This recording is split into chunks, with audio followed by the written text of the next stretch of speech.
gathering for an all-new partypoker.net World Open 4. 72 players have flown from around the globe to test their skills in this ultimate face-off. I don't ever think about the money, I play because I want to win. I think everybody knows the fish is the best. Win a bit, lose a bit, you know, it's all fun. It's not all about the money, it's about winning a title. I think it would mean everything to win this tournament. The winners take their seats in the semi-finals. The runners-up get a second chance in a turbo round. Over $500,000 is the prize pool, and the champion will take a cool $250,000 first prize. Also, nobody knows how the pros' minds tick like Neil Badbeat Channing. He'll be given his insights on the moves that grew. So hold tight for some extreme poker. Look at the ears, they're tweaking. 1-2, 1-2. Jesse May, 1-2.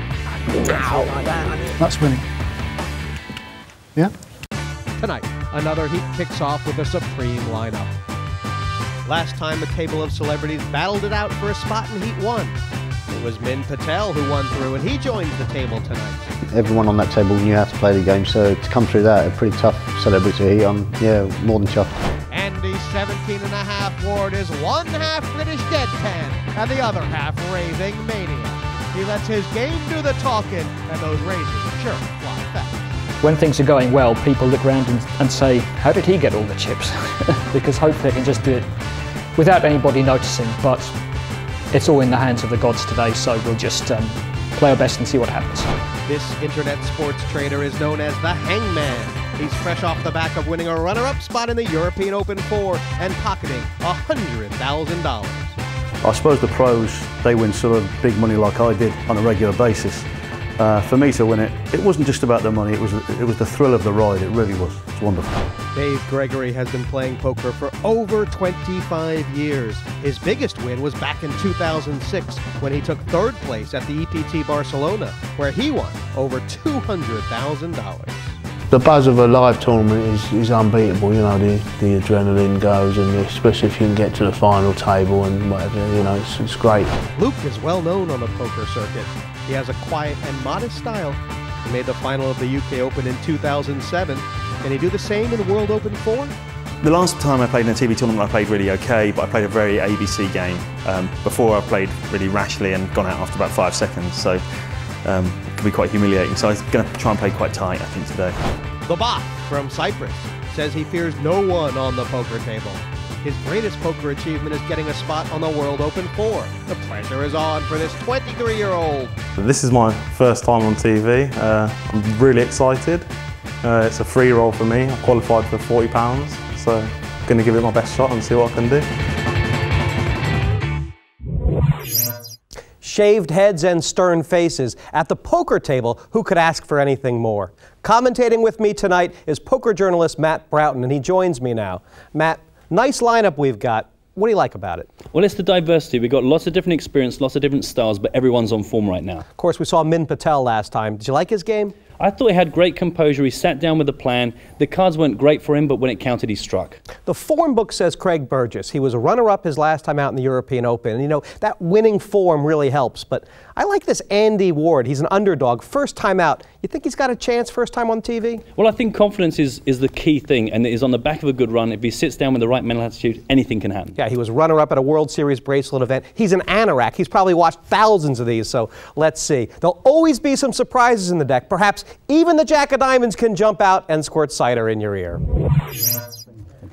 Primary spectrum in play. Yellow chips worth 1,000, blues are 2, reds 5K. Each player sitting on 100,000 in chips with 600,000 on the table. They were fabs.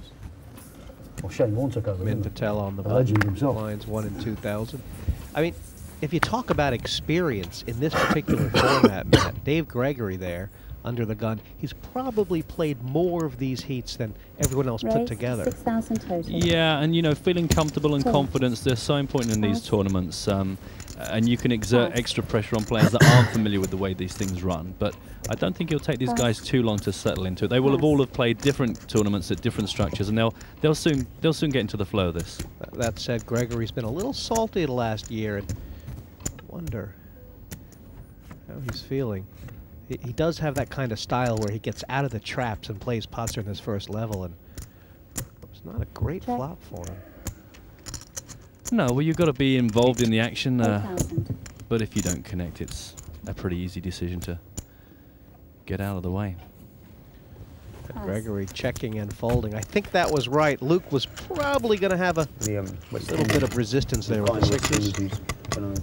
Yeah, and at this stage, they've not really had much experience with each other, so there's a lot of testing each other at this point, just to find out who's going to yield, who's going to fight back, who's going to bully me. So lots of very testing play at this point. It's kind of almost more important than the cards themselves, is just to try and build up a profile on the guys you're sitting against. Might not be too much banter at the table. I mean, Andy Ward, I'm not expecting him to talk much. His blog is called Get It Quietly. Yeah, that gives you a bit of a hint of the style he prefers. But I think, you know, you'll see players loosen up. It is at this stage. There's no one with a major chip advantage. There's no one who's swaggering around with the lead. There's no one who's worried down the bottom of the table. So it's just time to pay attention and try and build as big a profile on every single individual as you can. That's a good fold there from Min. It's a second pre-flop raise on the trot for Ward. He's got the queens. And interesting to see if Gregory wants to make a move on this hand, even if he misses the flop. Feel Gregory's going to look at this and think he's in good shape. Yeah, absolutely. But then again, it really depends how big Ward makes the pot. If you play as many hands as Dave Gregory does, you have to be able to get your way out of prickly situations. Well, absolutely. You know, that's probably the more important skill, is not just being able to win the ones that you shouldn't, but get out the ones where you're just behind. Because if you are going to be the sort of speculative player that plays lots of hands, well, you're going to make lots of marginal connections. So you've got to be able to decide, you know, I don't like this anymore. That's a nice check. I like that. You think he's checking to raise? I think so. I think he made the call. You know, he made the bet and got called, should I say. And now he thinks, okay, well, if I show weakness here, maybe you'll push back at me. Doesn't happen. Yeah, he was trying to represent ace-king or something there, wasn't he?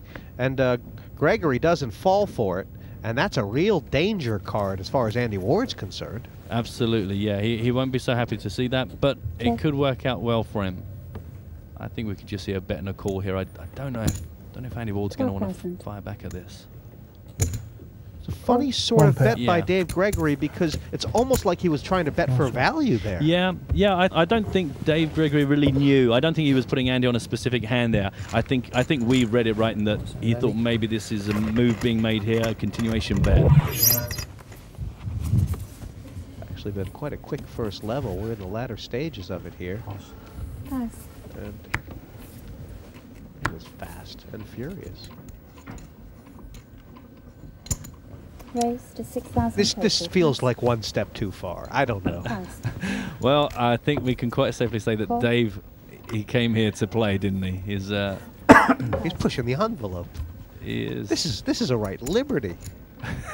But you have to make him favorite this hand. Well, he just has so many ways of winning, doesn't he? And it's such a persistent pressure that he imposes on everyone, that unless his timing is off and he walks into an absolute monster at some point, it can just keep working for him. Okay.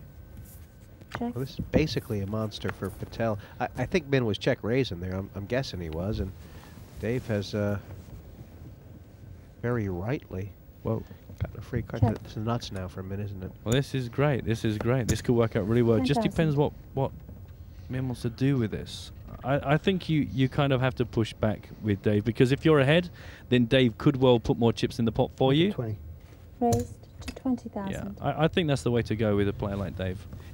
With that board, there's so many draws out there that... And also, as well as being worried that Dave could hit his card, well, even if he doesn't, if it's a scare card, he can represent it so well. I think Patel's made exactly the right idea here, which is, you know what, if you want to outdraw me or represent it, then you're going to pay for it. But right now, I think I'm ahead. Quite rightly, I think I'm ahead. And if you want to fight me, it's going to cost you chips. It's an odd enough bet. I mean, can it go through Gregory's mind that Min could be bluffing here? He's going to look stone stick come in. I don't know. It depends where Dave Gregory's eyes are. As he counts these chips out, is he just watching Patel for a reaction? But he just seems to be just taking stock of the situation, just slowing it down, just taking a breather. Min has made lots of moves, and they've not got to see many of his hands so far, so it is very hard to know what you're up against. He is the unknown quantity at the table.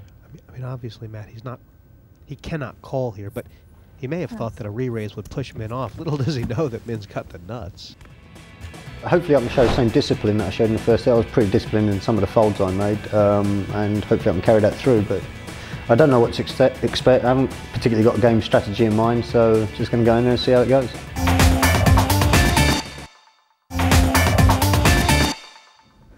Welcome back to the partypoker.net World Open 4. Still a full table of 6. I believe this is the last hand of the first level. Still 1 and 2,000. 6,002. Pass. And it's the first raise from Luke Patten this evening. Yeah, I think you'll get a reasonable amount of respect for that. Pass. So far, he's not showed himself to be anything other than solid. Well, same hand. What's your prediction? Well, I'm going to take a wild stab and say if no one improves, Dave Gregory stands a very good chance of winning this.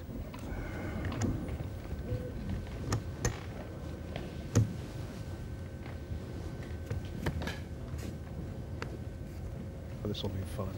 This will be fun. Check.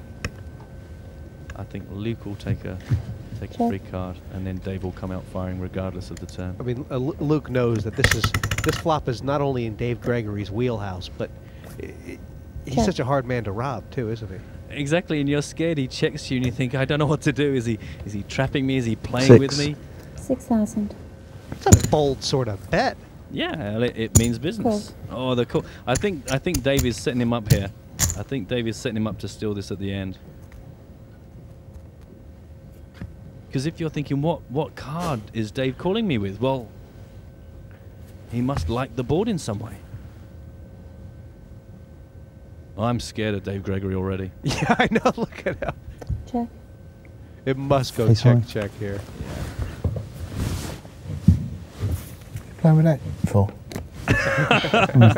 I think Dave could have won that. I think Luke just looked uncomfortable from the call. From the call of the bet, I think Dave could have taken that down. But probably a wise choice ultimately. I'll tell you, Luke's a braver man than me. That bet on the turn just felt like throwing money away. But he's tough. People say I've got a very aggressive style, but you know, I don't know if that's true. That's just how I play. You know, I like to try and get my chips in and dominate the table, start to finish, if you can. You know, but you're only as good as the cards you get. You know, if you get the cards and you hit the flops, then you win anything. You know. The leaderboard at the end of one level. What do you think? Well, it's kind of. It tells its own story, considering we seem to have watched Dave Gregory play more hands than anyone. Somehow he still manages to be 5th. And yet we're still scared of him more than any other player right now. Yeah, poor Boff. I mean, he's played the tightest, but every hand he's played is just situationally disastrous. 4,000 to min spin. He's known in the online world. Cool. Cool. And we haven't seen too much limping. In fact, anyone who has limped has gotten punished. Well, I'm sure Dave will see this as a profitable situation. It's just like an automatic raise for him, isn't exactly. it? A lot of poker players wouldn't necessarily look down at 10-7 off and fancy this, but he has the button, and that means a lot.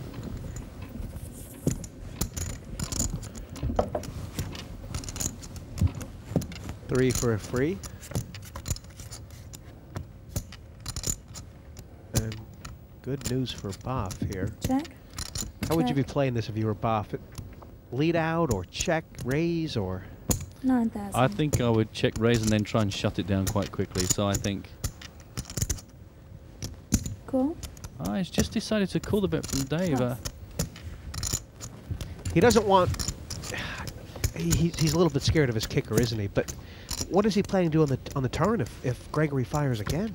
Well, that's my thought. Is if you don't like your kicker, then you don't like your kicker. But if you believe you're ahead enough to be making the call, then maybe you should be making the raise. That card has given Gregory maximum outs. 8 for the straight.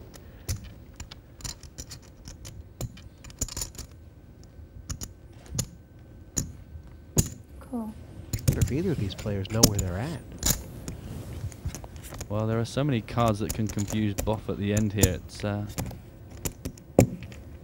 And that's one of the nasty cards. That's not going to make Boff feel too good. And we know that if Boff shows any weakness, Gregory will pounce on it, regardless of the fact that helps him or not. There's 50K in there. Gregory may just go for this lump-wise. Yeah, I think so. He could very easily do this. How much does he have to bet to take Boff off the hand? 20. 20,000. I think we're about to find out. I don't know if that's going to do the job. That's kind of interesting because I think Boff was scared of a king with a better kicker, but that bet on that board doesn't really look like that hand anymore, does it? No, and it's good to see that Boff's just going to take a second here and just sort of play it through his head because it doesn't really tell the right story. Could be a flush, though. It could be a really small flush that Dave wasn't expecting to make.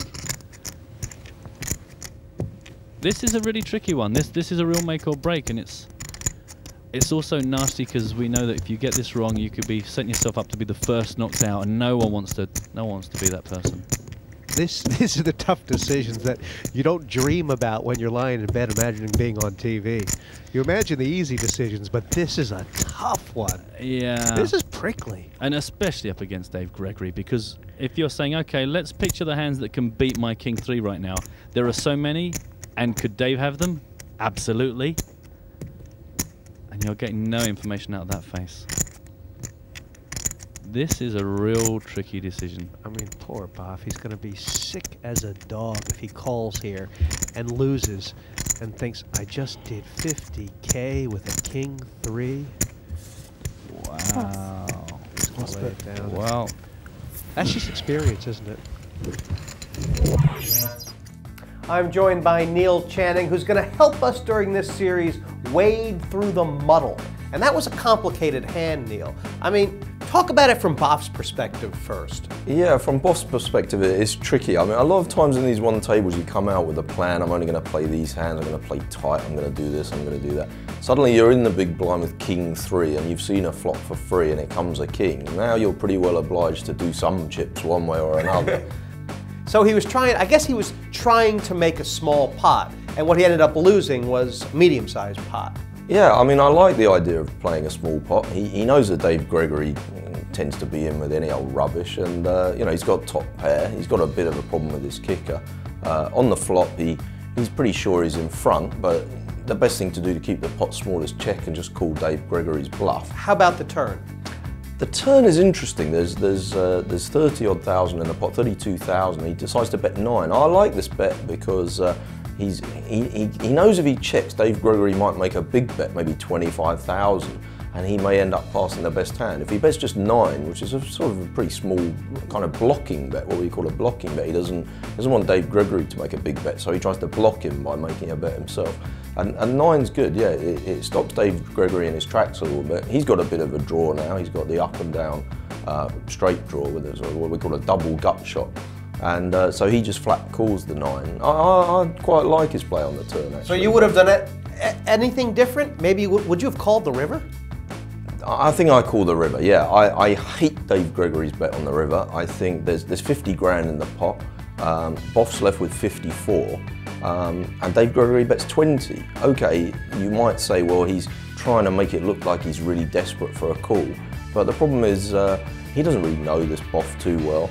He doesn't really know what it's on. You've got to put some pressure on the guy. I would look to bet more than half of the guy's chips so that you really ask him a question. He knows that if he loses this pot, he's got no real chance of winning the tournament. I would have preferred to see Dave bet maybe 30 on the river and really ask him a question. I thought Boff was going to call when I first watched the hand, and I'm quite surprised he didn't. I don't really like anyone's play on the river.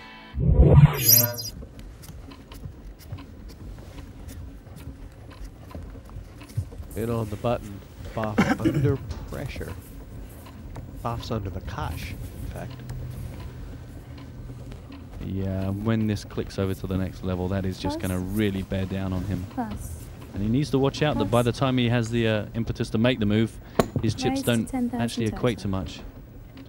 Man is praying somebody picks up something. Wow.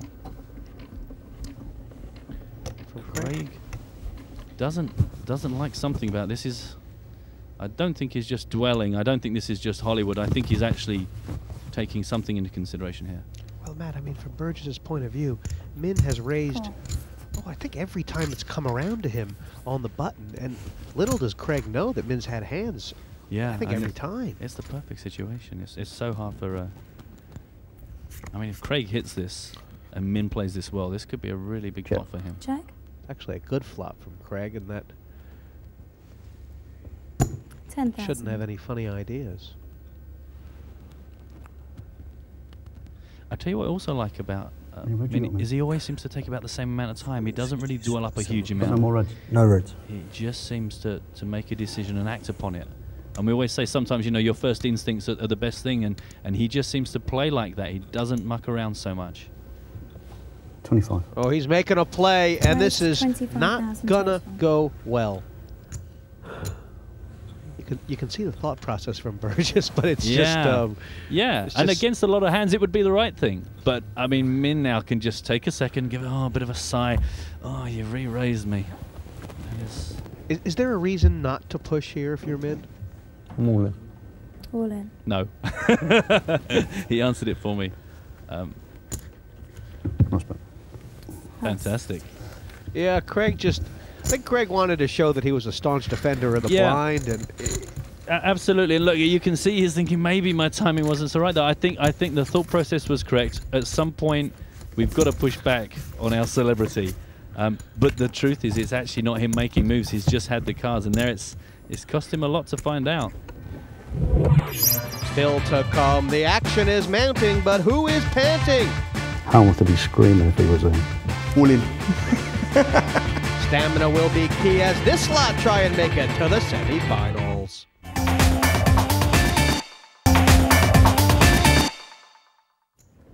Welcome back to the partypoker.net World Open 4. Dave Gregory now on about 60,000, and Ward the first one to crack 150. Plus.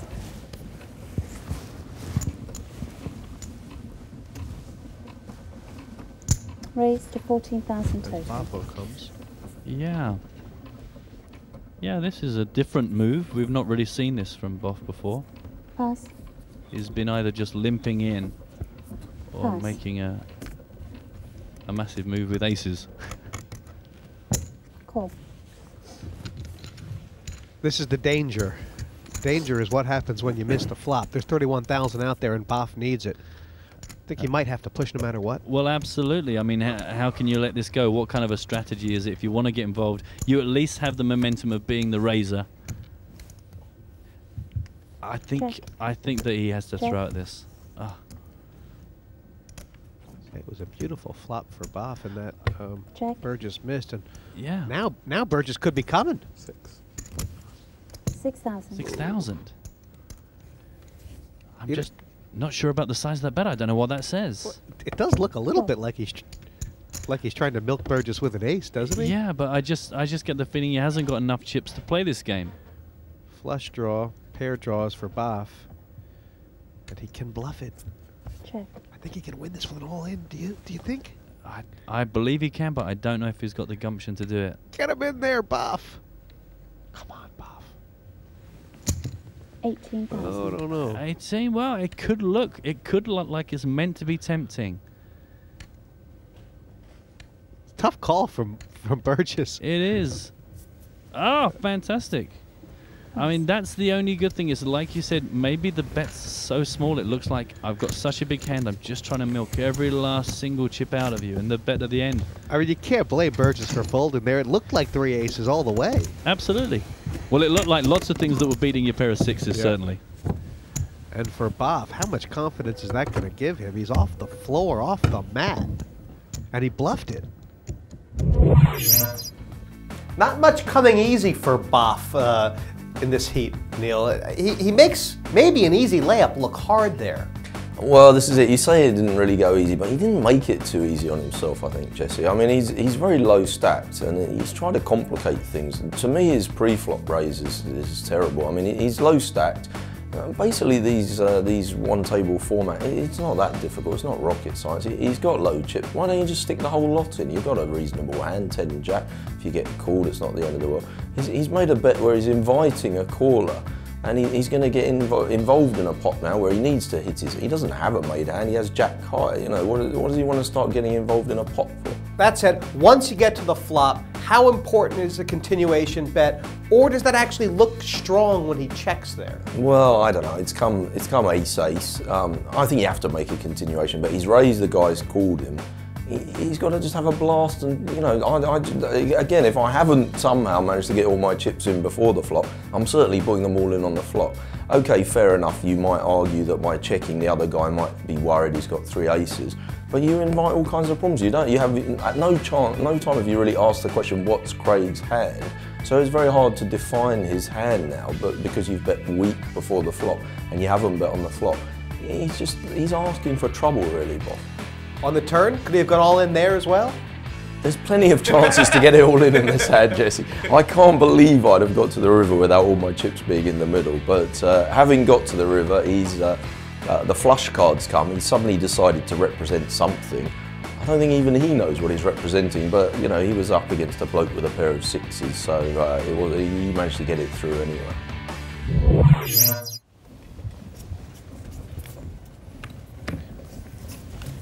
There's a lot of infighting in the blinds in this sort of format. You have to really have knives on your elbows, don't you? Yeah, absolutely. And the problem now for a lot of players is if somebody attacks your blinds to defend it, again, it requires a sizable amount of chips and the knowledge that that could continue to be an expensive hand throughout the streets. I'm all in. You raised all in. It was 6 + 8 to 14 for Ward, and Gregory has just tapped the monkey here. Okay, that's the 14. I don't know how much more it is for Andy. 32,000. 32 more. It's not. He has to call. Yeah. I mean, Gregory's made a push here. Yeah. That it's very hard for Ward to get away from reasonable hands. Absolutely, and he's getting 2 to 1 out of the pot, and he's actually found that he's totally dominating Dave. You know, Dave might have thought he had more chips than he did. Maybe so, but he's all in now. He's all in. He could be out the door. Well, this is surprising. I mean, there we were, scared of him, and somehow he has got himself into this dreadful position. It's no prettier now. No. And this would be a fantastic pot for Andy. He's already top of the leaderboard. This would. Jeez, he's going to have about 200K. Oh! Look at that! Ouch. 7 out the side of the deck. You talk about shocked. Ward wishes he had whiskey in that glass. Yeah. No, he's in it! He's It's a redraw! Dave's out! He can't believe it! Wow. The worst beat of all, the counterfeiting on the river. Oh, 2 pair. Oh my! I'll play. Enjoy playing with Yeah. Oh, Dave Gregory Good man. will be kicking the trash can tonight. That was a hard way to go out. Well, he came to play, and he certainly wasn't afraid to get his chips in, and at the end of it, a gamble paid off for a brief second, and then it was all downhill. Look at that hand again. The cruel way to lose is the counterfeit on the river. Yeah, I mean, it hurts for Andy when it comes down with the 7 on the turn, but the 2 pair on the board on the river.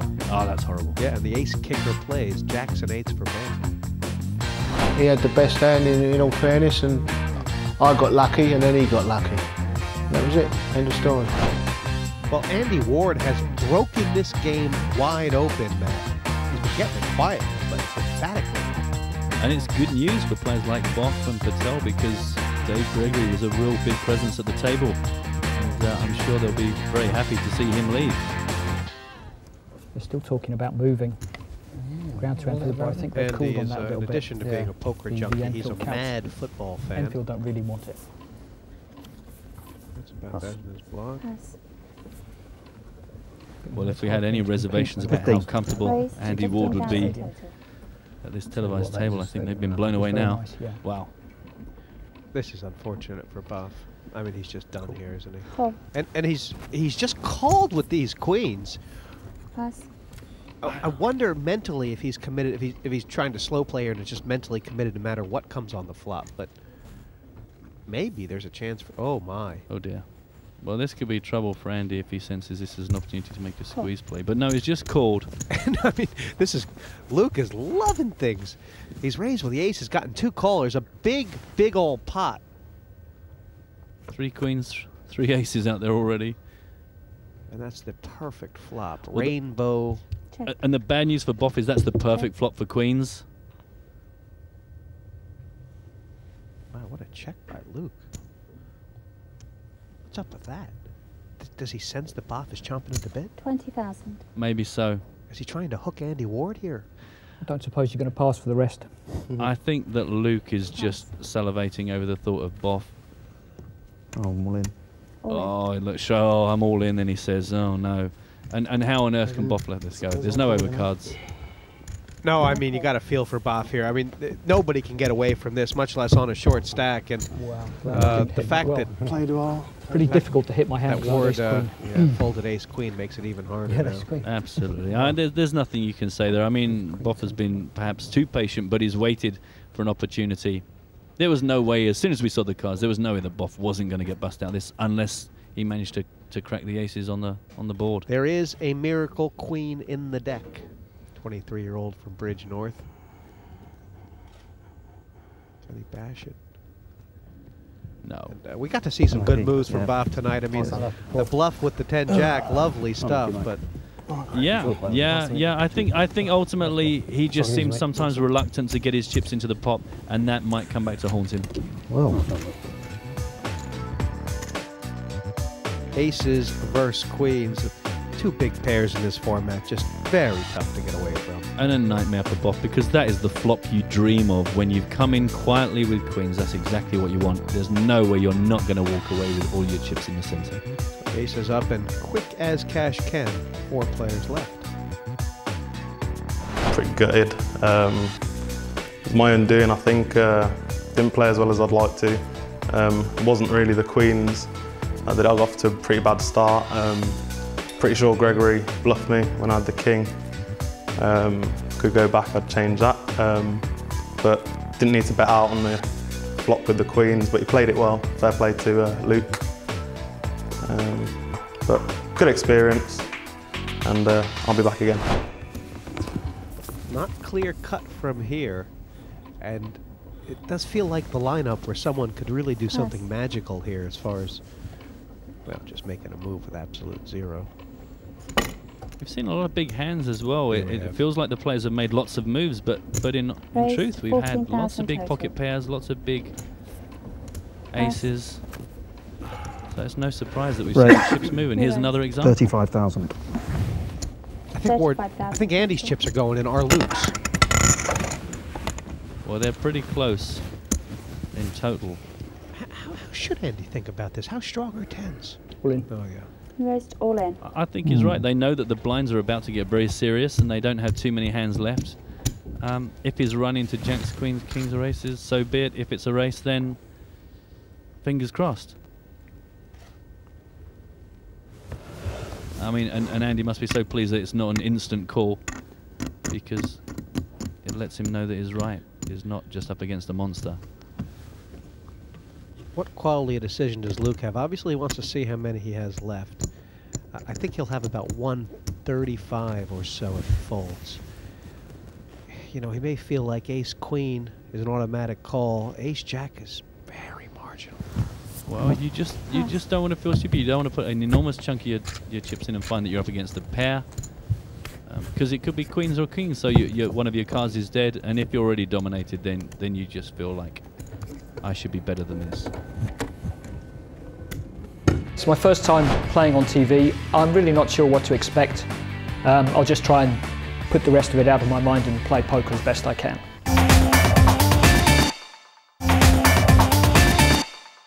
Welcome back to the partypoker.net World Open 4. Yeah. Blind and Burgess for 6. Again. Pass. Just not quite playable. And Luke's shutting up shop as well, really. He doesn't seem to have found much that's interested him recently. He's really had a quiet sort of game. Raise 12,000 more. Sort of pops his head up every once in a while and says hello. I'm wondering if Andy Walder's just decided to spend a bit of time isolating Min now. This is great stuff from Min. He's limped with the pocket pair, and now the re-raise. This is similar to what Craig Burgess did. 26,000 more. I don't know if he's re-raised it. You know what?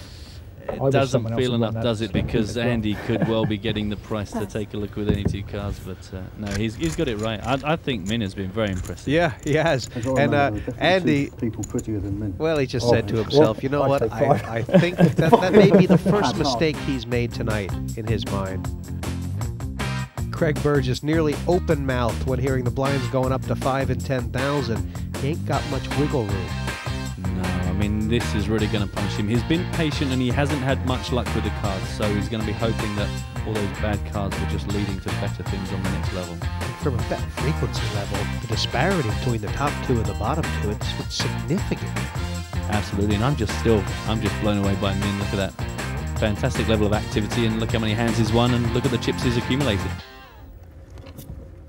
Everyone will be more than aware that Craig Burgess has not got 10 times the big blind left in total, and he will be looking for an opportunity to move in. So maybe they're worried that if they make a move with a marginal hand and he pushes back and they know they're going to have to let it go, they're just tightening up their starting hand selection as a result of that. Luke has enough to lay his hand down for the re-raise, but only just.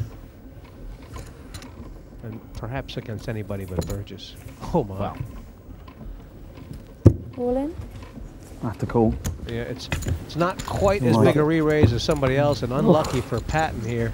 He is... Got my one live card. I had one of your outs as well.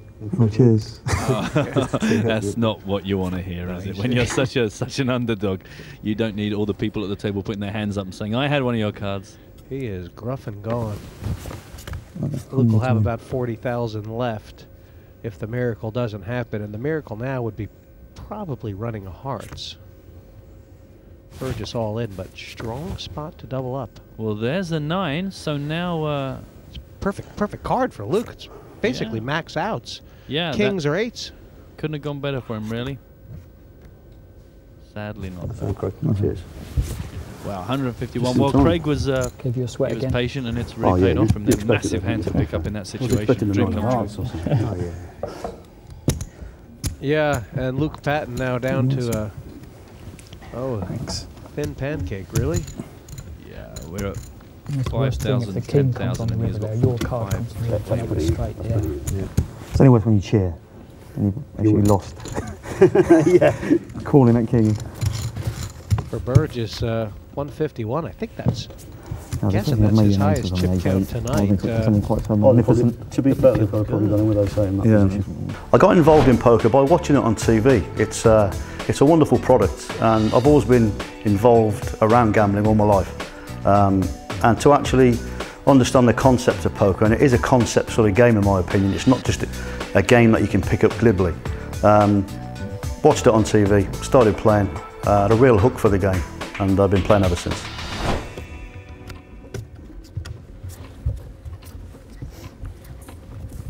Craig will be the guy that, feels like, hey, I was in this spot before, recently, and came out trumps. That's a nice thing to have in your back pocket. I think Andy'd be more than happy if Luke wants to make a stand. King Jack is nothing too shabby to go into a heads-up confrontation with. Well, do you know what? Can I just take back everything I've just said? Nice hand. Yeah, it sure is a nice hand. Yeah. Patten's calling requirements there were certainly a lot wider than ace-king only. And you wouldn't begrudge Luke getting a nice double through here. No, it seems only fair. He ran into pocket kings, so for somebody to run into him with ace-king is... that's karma. Gosh, a just deck so far. And that's taken away one of Ward's outs. Has to be the jack that's not the heart. One of two of them. Yeah. Ace-high plays.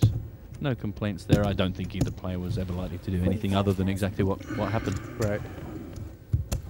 This is the level with these guys having relatively even chips where the second raise is probably a lot more powerful than the first. Pass. Pass. And Pass. Andy might be of the mind that doesn't want to put the first raise in without knowing for sure that he can call the second.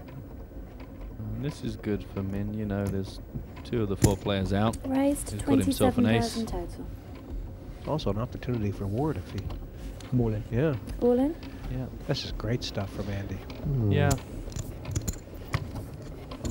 And this is perhaps a level of play that Min's not going to be used to, where you realise that if you want to get involved in the pot, it's very likely going to cost you a big chunk of chips, because that's the mode that Andy's in now. Well, this is just world class. I mean, it's knowing that you can make something out of nothing. It's just situational. Yeah, and how strong an ace would Min need to have? I mean, he's only got ace-3, but how far up the line do you go before Min still feels comfortable about calling that amount? I mean, Burgess is in sort of an interesting position right now because he's in the best spot to avoid Andy being on his left. You know, 3 out of 4 hands he gets to act after him. Yeah, I mean, this is a real test for Min. He's done so well to get this far, but right now he must be just trying to come up with a plan other than to have a massive hand. Well, this is great, but the problem is this is the minority of the time, and if he doesn't get action from Andy Ward, then... All in. All in. He caught him! Cool. Yeah, it had to happen, I guess. And a little knock of acknowledgement that says, okay, you got me this time. Is this a cold deck situation, or did Andy Ward slip up here? I don't know, because Andy, we've seen very quickly throw some aces away, and then in other cases make big moves with them. He has been really pounding on Min. It's Patel all in, but strong to double up. I think there's... Geez, what is there? 2 4s in the deck here? 3 anyway. Get a turn card to make you sweat. I'm just wondering if Andy has decided it's time to start knocking some of these guys out. A6. This is going to bring him down to earth. A6. And nuts Good on hand. the Well right. played. Yeah, it wasn't necessary, but it's going to make a big difference to Min Patel's chip count. It's the second time Patel's set and sprung the trap on Andy Ward, but you know, sometimes those aces are tough to get away from blind on blind. 79. Yeah, and there's only a couple of them left in the hand, and Andy sees an ace and just thinks that the number of hands Min can be making that move with, it's so wide to run into a monster like Ace King is. Check that for me. So be it. I mean, he's a real mild-mannered guy, Andy. I'm all in. But All in. you know, just having watched him now, you get the feeling that, I mean, you got to keep your hand on your wallet if you're in the same room with him. Pass. Yeah, I think you could be right. I don't think anybody's going to, you know, slip anything All past in. Andy. He is super tuned in. Ace. And poor Luke, he drew the line in the sand, and Could be worse.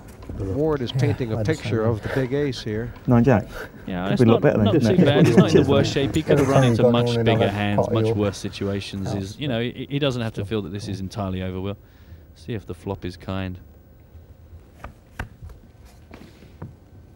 No, is the answer to my fairly question. conclusive. It's absolutely horrible. That doesn't leave him much to cling on to, does it? No. In fact, I think he's It was actually. dead. I think he was It actually was dead drawing for the dead on flop. the flop. Okay, good luck. Yeah. Which is really hard luck. The general just God, that's like getting hit Group by hug. a falling Yeah, safe. thanks. Yeah, what's that was a that bit then? extreme, but got the job done. I was really short stacked. I just kind of found myself in that position, so I had to push, and that's what happens when you're short stacked. Come on, double shot. In old Vegas, this would have been a much fairer fight because Craig and Min would have taken a walk to the bathroom and agreed to to chop up Ward between them. But these guys all, 95. it's a great spirit here. And, All in. they're all playing tooth and nail, which is the way poker should be. Pass. Cool. Very quick Good call. luck. That was a bit Wow. Yeah, that's how it was going to happen, isn't it? Burgess picking up something and Ward picking up enough to call him with, and poor Craig has he's done quite a lot with what he's been given this evening. Yeah, I mean, it's unlucky. He's been very compliant. He's laid down the hands that he knows he should lay down, and he's finally woken up with something he feels good about getting his chips in with, and just run into a dominating hand. He's but an 8 away from being the gooseberry here. Yeah. Only an 8 will do. Taking the split pots out of it. Well done, Craig. Did the right thing. Nice to meet you, Craig. I'll see you in the green room. Best of luck, mate. Best of luck. Good luck, guys. Classy guy, Craig Burgess, and European Open, his tournament. World Open this year, not to be.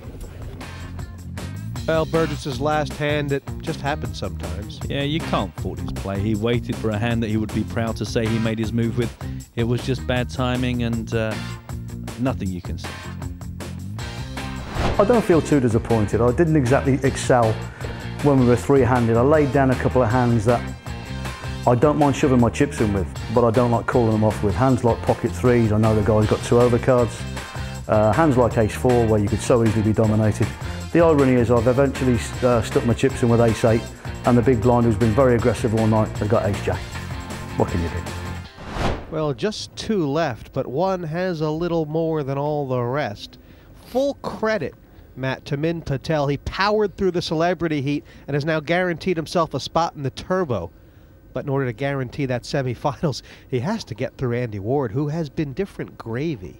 He really has. I mean, absolutely. Hats off to Min. He's sat down with some really exceptional players. Good luck, mate. And shown that he's more than capable of taking them on. And for Andy Ward's first time on TV in this format, his stats have been amazing. 37 hands won. It's incredible. And I mean, the big number there, look at the chip differences. You've got 520,000 to Patel's 80,000. But we know heads up can be an interesting monster. And we'll see what Min's requirements are. Not much. Really? Well, that's a good. That's 17 for crying out loud. Yeah. Well, you know, this is not too bad. This is being behind, but still having lots of ways to get out this. And if he takes this down, 180,000 comes his way, and he's back in business. All in to win is Min. Spin. Andy Ward on the threshold of victory here. That's a great flop. A deuce would end it. So would an ace. Absolutely, lots of ways out. You get the feeling Andy will collapse when this is over. He's been so focused, so tuned into this game. Ooh, plenty of outs now for Min. The heart's in play. A 7 for a straight. 8 and 9 live. All around it. And Ward's done it. Very well played. Yeah, it was no surprise, was it? Once he kicked into gear about the 3rd level, he just looked in so much command of the game. I got news for you. Whoever is to come in this tournament, Andy Ward will be a force in the semis and onward. Looking at that last hand, Min saw 2 cards that were reasonable and pushed. You couldn't blame him, and the turn had lots of possibilities. Yeah, he must have felt that he had a real chance to get back in it there, but no improvement on the river. Can we hearken the arrival of a new poker star in the European scene? Congratulations, Andy. That was really good stuff. Thank you. I mean, your first time out in this format. How did you felt comfortable, or? I felt nervous for about the first level, I think, and then once I just, took the blinds a couple of times, it was a bit easier to block out everything around me and just play. Yeah. So for the first half hour, I was a bit nervous. Yeah. You make your decisions so quick. Is that just a factor of how many tournaments you've played, or? Yeah, because I'm usually 8 tabling online, so 10 seconds is actually quite long for me to make a decision. But seriously though, I was lucky that I didn't have many hard decisions to make, I don't think. Min, Patel, commiserations, but great stuff. I mean, through to the turbos, and that was a hard-fought heat. Yeah, it certainly was. Yeah, I was pretty happy, but ultimately disappointed. But, Andy played some good power poker, aggressive, ran over the table a little bit and built up a stack. So going heads up, I was under the cosh a bit, but ultimately pretty satisfied with how it panned out. Well, Andy, you're right through into the thick now of that $576,000 prize pool. Good luck, and of course, Min, second chance in the turbos. The first players through to the semifinals and Andy Ward, but plenty more to come. Next time, 6 more sit down, including a giant of the Felton, Big TR, and a man who's just won $300K. Must be the only up-and-coming player to have a membership to Saga. Wow, wow, wow. Join us next time here on the partypoker.net World Open 4.